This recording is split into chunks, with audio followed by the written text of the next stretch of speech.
Welcome to just minute Jesus. కీర్తన 119:17.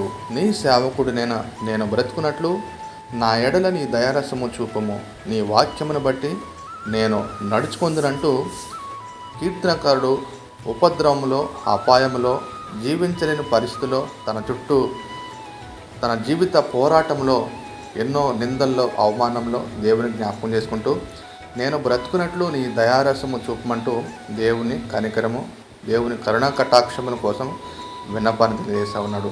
నీ వాక్యమైన నువ్వు బ్రతికించి ఉన్నదని చెప్పి కీర్తనకారుడు మరొక వచనంలో తన విన్నపాన్ని దేవుడు అంగీకరించి గొప్ప జవాబు ఇచ్చినట్టుగా మనం చూస్తాము.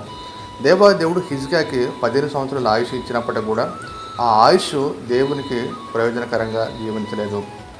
సౌత్ కొరియాలో డాక్టర్ పాల్ యాంగ్ చో 20 సంవత్సరాలకే మరణిస్తాడనుకున్న వ్యక్తి దాదాపు 85 సంవత్సరాల బ్రతికి 20 లక్షల పైగా ఆత్మను సంపాదించడం జరిగింది. దేవుడిచ్చిన ఆయుష్ను బట్టి దేవుని యొక్క నామాన్ని కనపరచాలి. అట్టి కృప దేవుడు మనకు అనుగ్రహించును గాక. ఆమేన్.